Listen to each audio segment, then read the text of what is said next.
Hey everybody, back again after a week, and oh my god, I'm so sorry that it took me this long to post another video. There's good reason for that, but first, this is Maria. Say hi, Maria. Okay. I thought you posted the other one where I said hi, but I can say hi again. Oh no, I haven't posted that clip at all. That was supposed to be. Right, yeah. I was going to edit it all together. Oh, okay. And it was because it was going to be like beginning, middle, and end, and there wasn't a middle, and it just. I'm not sure we've made it to the end either because it's been a rough one. It's been a rough one.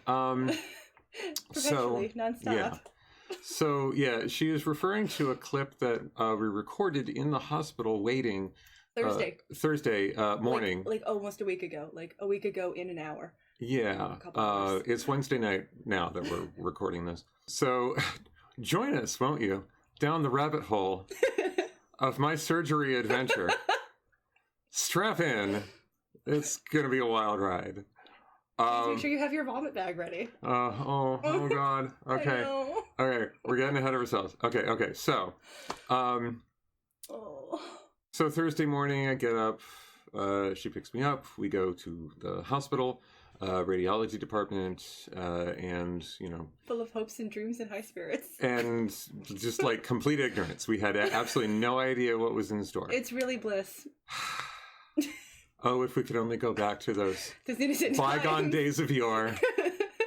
I get in, and it took a really long time because there was only one anesthesiologist in the department, and so they kept telling me.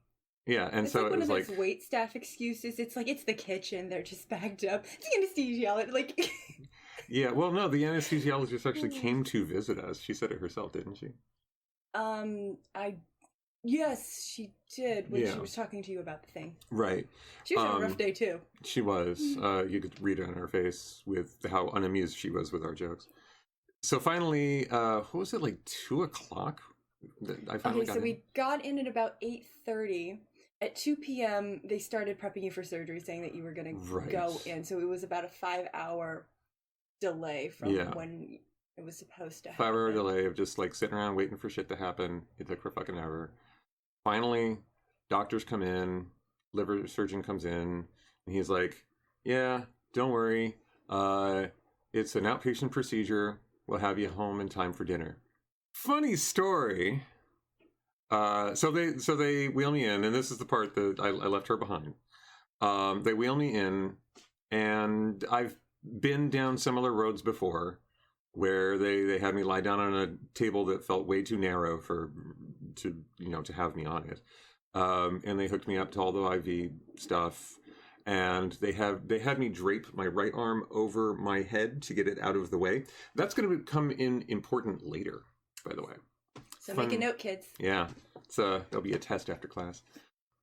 And it was that fatal flaw that was set into motion the next week. Okay. So, well, that and more. I'm getting to that. It's a multi-tier cake. It is. It is definitely. Oh my God. It's like, just imagine the shittiest wedding cake. Imagine like wedding carrot cake with, I don't know, Brussels sprout icing. Anyway, but so fever dreams. That's also later. Oh God. Okay. Yeah. Weird shit. Okay. This video is gonna be like half a goddamn hour. Anyway, there's so much. How do you cover a week? And just try, baby. We'll edit it out. It'll work. All right. So we'll plow through, and I'll edit this tomorrow. So you'll probably be getting this tomorrow. Thursday. On Thursday, 1 week later.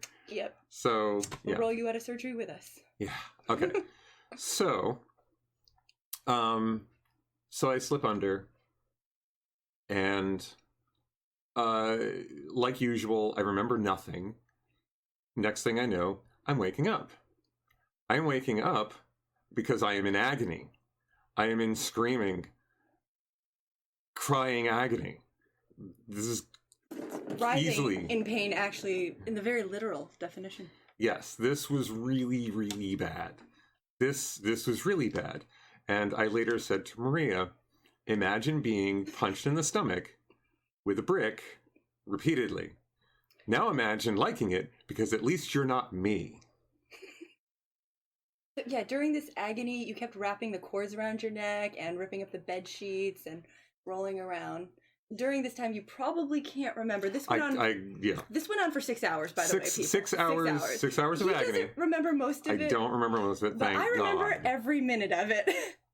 I watched them put just needle after needle of morphine into the IV. I held his hands down so he wouldn't hit the nurse with the needle while she was administering these. Yep.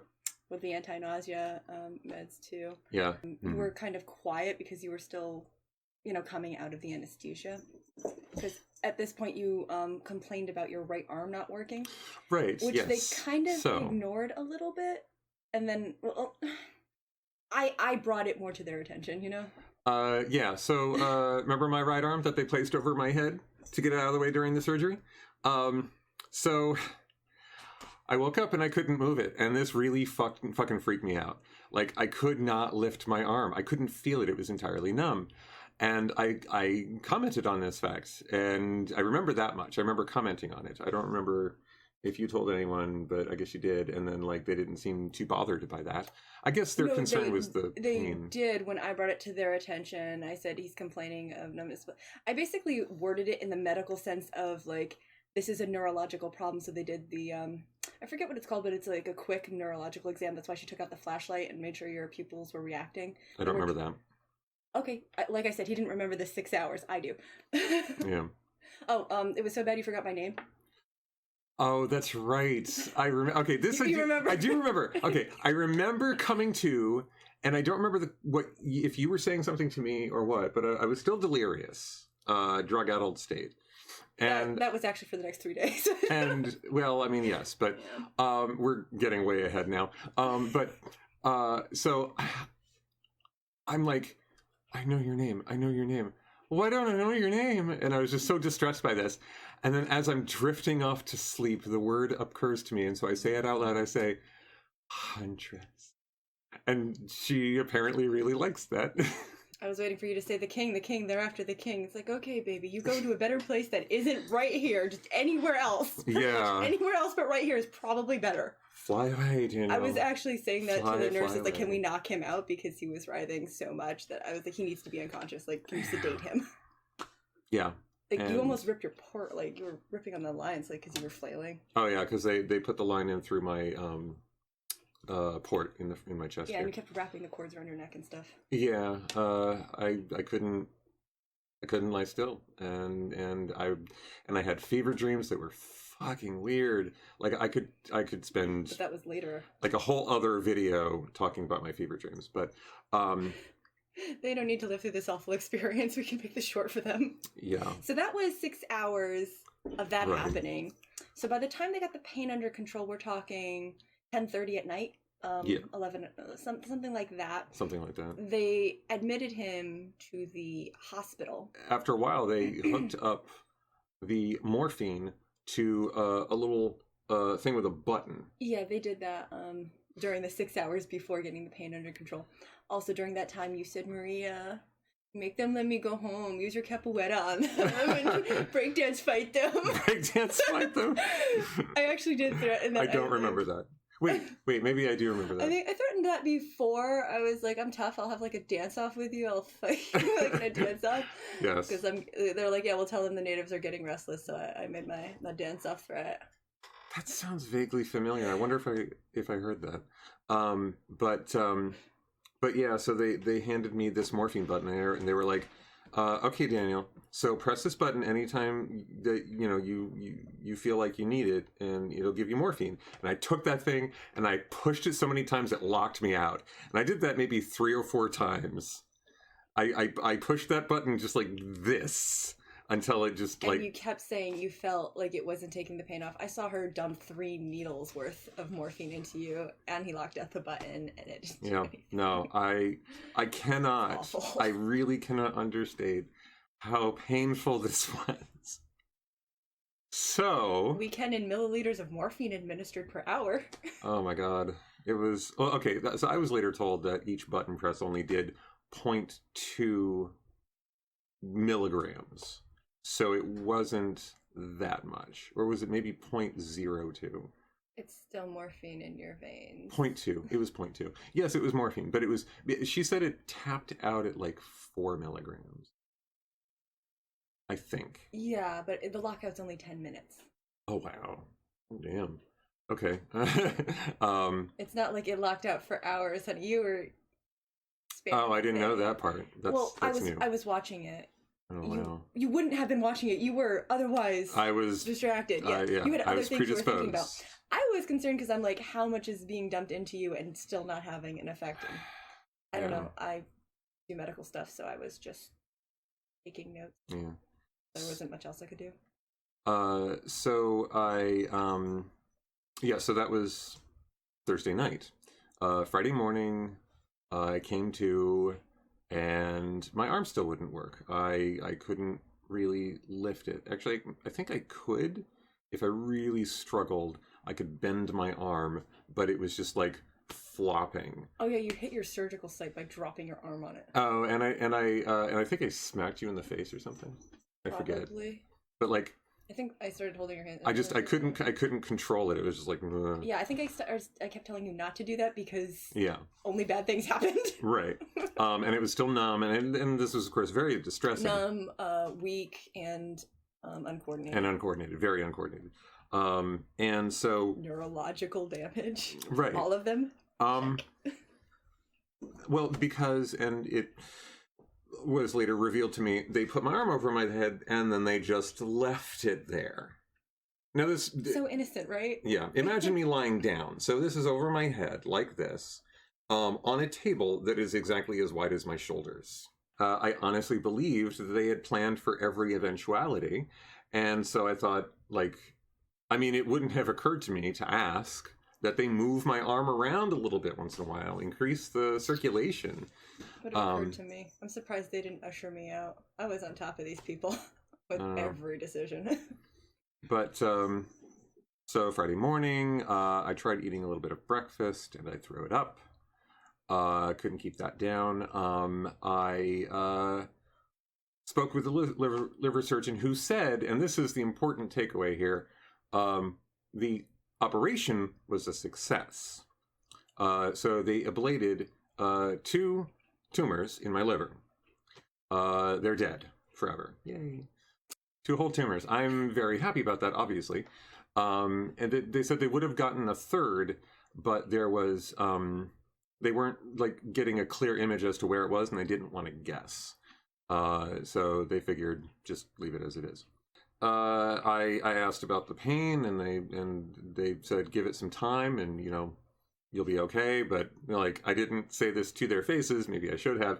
You told me you'd have me in time for dinner. I mean, generally speaking, they seemed enthused by the results. The pain notwithstanding. So I was discharged around noon last Friday. Go home. This poor woman took another day off work to spend time with me. Oh, I also slept the whole night in the recliner next to him. Yes, she spent the entire night. It was really sweet. We got married. Oh, right.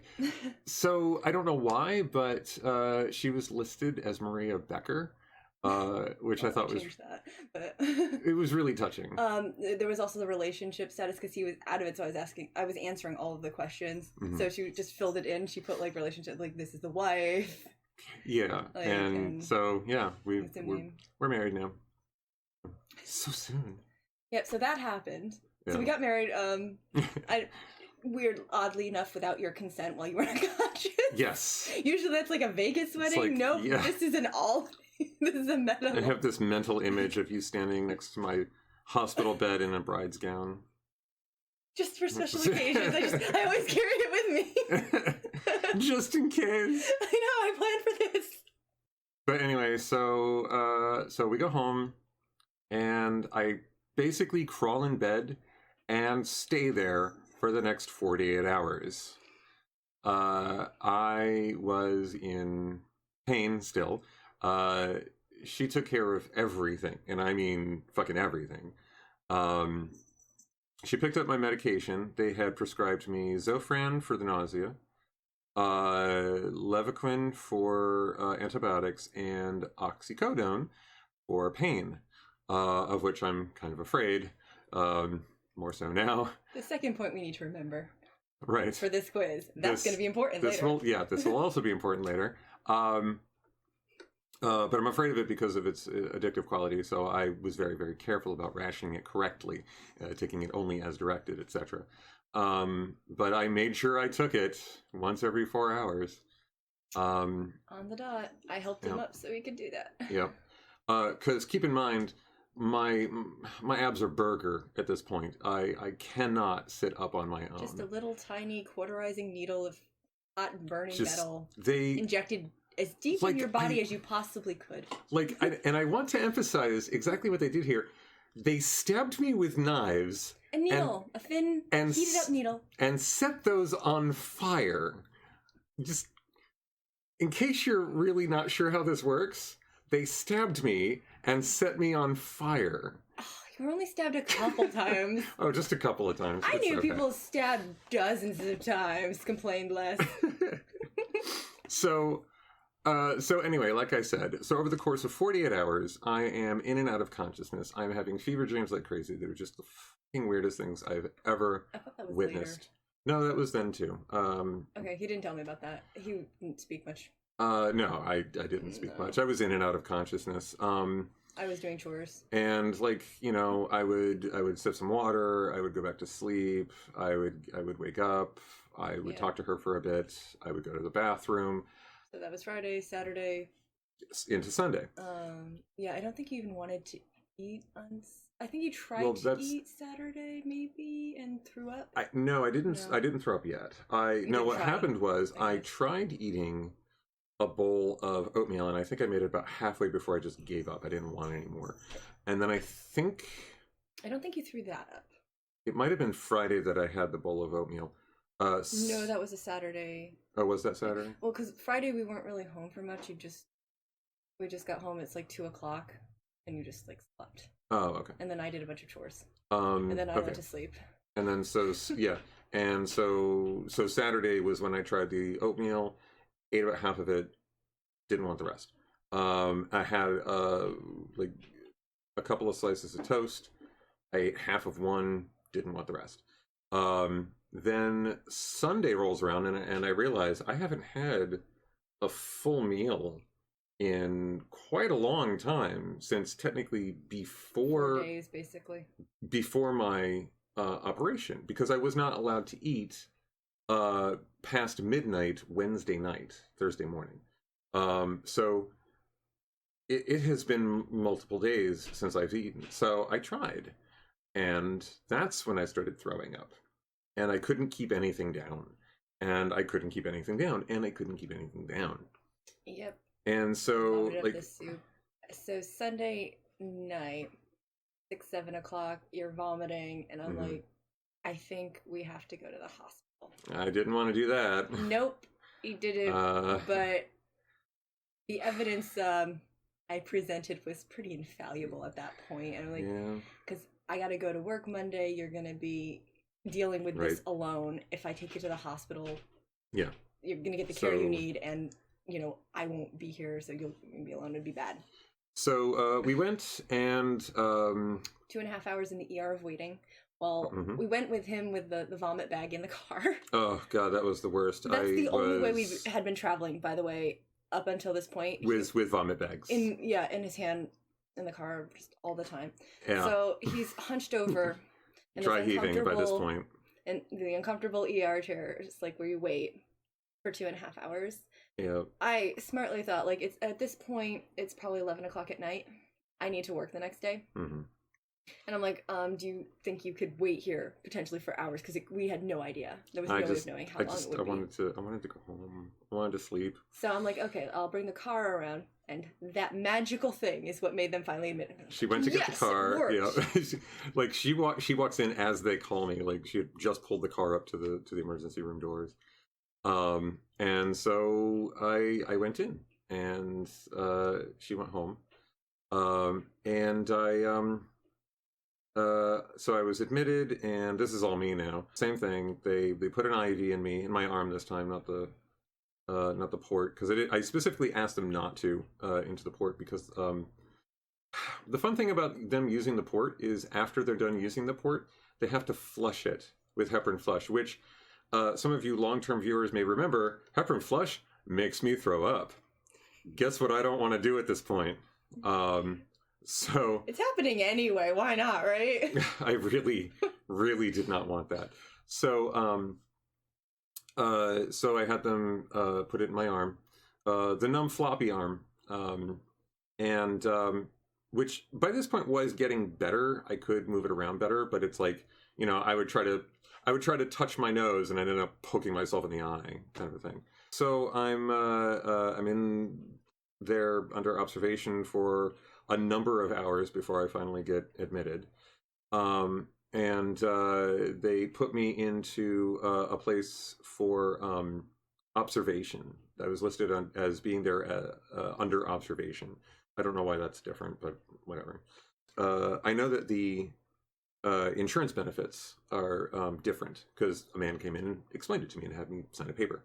So they brought me in, and I spent the next 3 days in a bed hooked up to an IV and very powerful anti-nausea medication to get my levels back up and to find out what's going on. They put me on morphine instead of the oxy. They kept me on the Levaquin.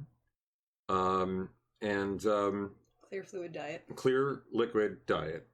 So broth, tea, Jello, and I got so sick of all of that. However, I will say, the thing I didn't get sick of is ginger ale.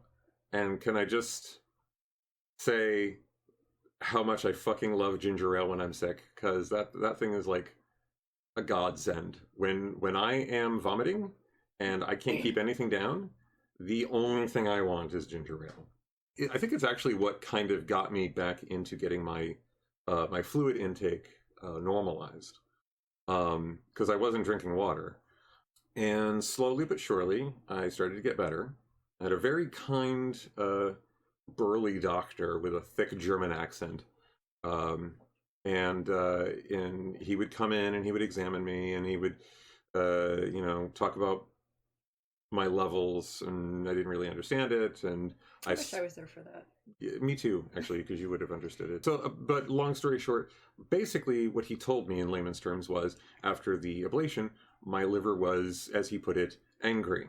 And so the numbers were all over the map. And like something terrible had happened to it. It didn't know that it was beneficial. So it was just kind of going a little ballistic. And now, finally, the numbers were stabilizing. And that seemed to like settle things down a bit. And I was keeping food down. They had bumped me up from clear liquid to liquid, and then eventually to soft solids. And then by Wednesday lunchtime, complete solids. And she visited me many times, and mostly I slept.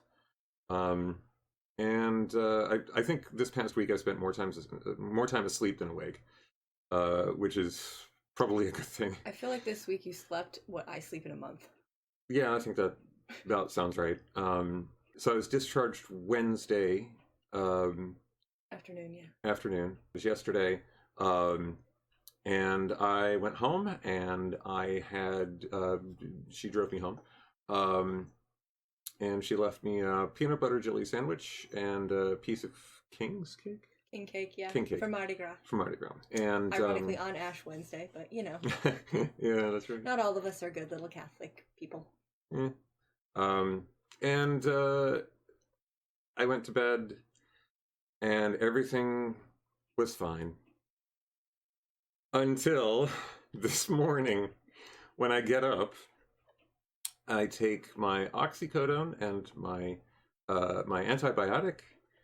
I drink a cup of coffee, and I start throwing up all over again.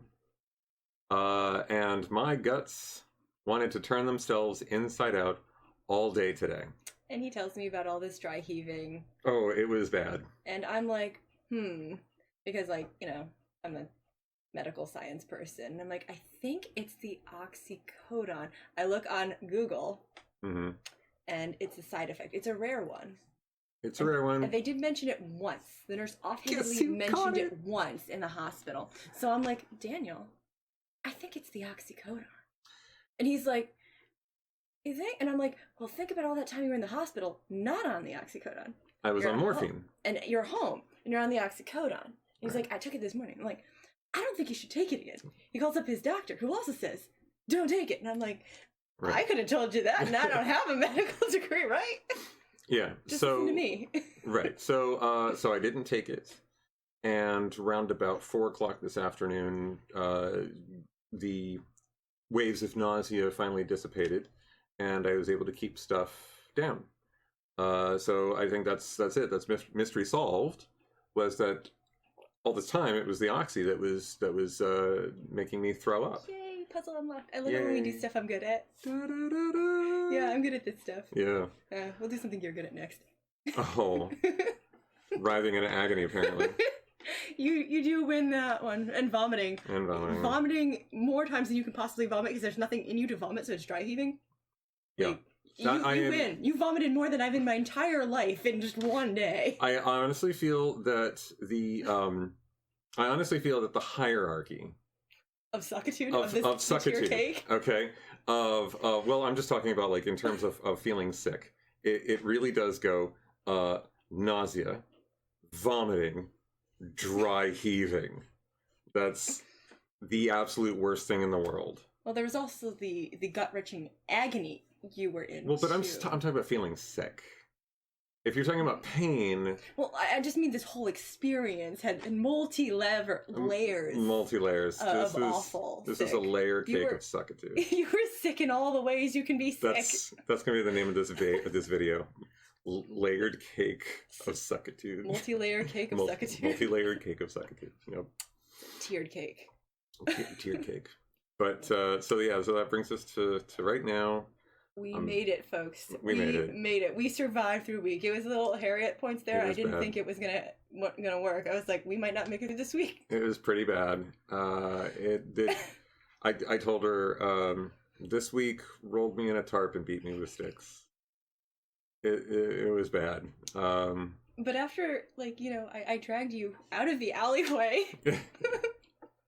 And I tried to like lick you.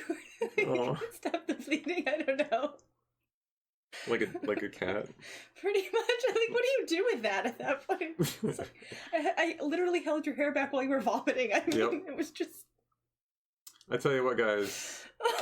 If you want... Like, the kind of woman that you should have in your life is the kind of woman that will hold your hair back while you dry heave, screaming obscenities. But we made it. We made it. And I'm feeling a lot better. The arm is doing better. It's still weird. It's still numb along this part and along the thumb on the inside. And a bit here. Oh, a bit here. So thumb and here. Oh yeah, based on all these symptoms, I performed my own test, and I was like, oh, it's the median nerve that's affected. Because there's actually a nerve, and it branches, so one innervates the thumb, the index finger, and half of the middle finger, and the other one, the ulnar nerve, innervates these two. So based on his pain, I knew the sonogram, like I forget what it's called, but the nerve network, like what did a nerve be? I could isolate the nerve that was impinged and infected, and at what point, because it goes all the way to the spinal column, so you can find at what point it happened, because they branch. I spent a lot of time studying this, like a lot. This has been Nerve Health with Maria. But yeah, no, I'm glad that it feels like I'm finally coming out of this. And you guys know how much I fucking hate hospitals. And it really felt like the good old days. Back when I was undergoing chemo on a regular basis and randomly going to overnight hospital stays because of this, that, or the other thing. So it was a nice trip down memory lane that I do not want to repeat. I think you can just put up the crossroad barriers down memory lane. You can just not go the detour around that and just not have this happen. Yeah, let's do that. Okay with that. Let's just make new memories. I just wish that they had prepared me better. So this is going to be screaming, writhing agony for about 6 hours before we get that under control. Meanwhile, you'll be vomiting for the next week and in pain and really just hating life so much that you're going to want to be unconscious all the time. But don't worry, you will be, because your body can't handle this shit. Yep. You're just going to curl inside yourself and have the weirdest fucking dreams you have ever seen. You know, I can't imagine these dreams being the worst. You keep mentioning it, but like all the other stuff just seems so much worse. Well, because how do I even begin to describe what happens in those dreams? Like, was it not writhing pain? No, thank God it was not writhing pain. There you go. It was not writhing pain, ergo better. Like, there was... So much of it had no form, okay? It had nothing that I could describe to you. Well, I mean, you were pretty out of it even when you were out of... Like, you were out of it extra. You couldn't remember my name. I mean... Like, I think I told you that, like, the one of the few parts that I can describe to you was there was a fish man and there was a chicken man. And the soup arms. And they had arm tentacles made of soup. And I think that's because the last thing I had that made me really start throwing up was the chicken noodle soup, the broth. They were coming to get you. Why have you betrayed and hurt me, chicken noodle soup? I'm here to hurt you. I don't know. No, it wasn't menacing in any way. They were just waving them at me. I bet you wish you could eat me, but you can't. It was so weird. And then there was like one whole dream was like black pencil marks on white paper, and it was like Ink World dream, children's drawings, but like really scribbled and like an animation basically. Imagine like an animation of pencil drawings, like really shitty pencil drawings.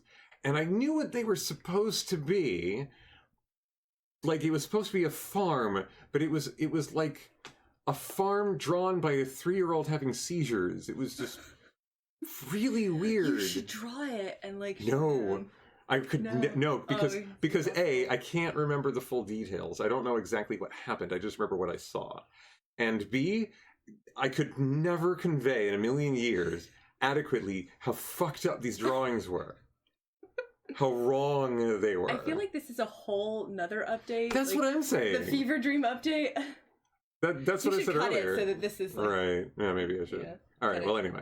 Okay. I'll trim this down. We should have done this day by day. We should have done day 1, day 2. That's what I was planning on doing, but then I got fucked over like a bajillion times. I should have done that. I should have grabbed your phone and been like, okay, guys, here's day 1 post-surgery. You have my permission to do that next time. This is day 2 post-surgery. The Suckitude continues. And I'm really glad. You slept through all of it. Not all of it. Almost Certainly all not of the worst parts of it. It's over. It feels like it's over. I didn't sleep through all of it. I know you didn't, and I'm sorry for that. You put in a lot, and I'm so very... Hey, I've got 2 degrees. This is nothing. I'm very, very grateful for this woman. You weren't nearly as hard as final exams week. So here's to long, terrible week. Over at last. And we're going to rest easy, finally. And hopefully we don't have to do this again anytime soon. I'm hoping that this week is concluded. It's been a week. We put in our time. We're done. I hope you're not going to get sick again. Maybe I shouldn't even say it. Well, I mean, I've got surgery, the big surgery coming up, but okay, I'm gonna buy a lot of ginger ale for that. Yeah, I'm actually get some ginger beer and do my honey ginger tincture. Okay. Do my voodoo magic. I look forward to trying it. All right, folks. So that's it for this one. So this is Daniel. And this is Maria. Saying, see you next time.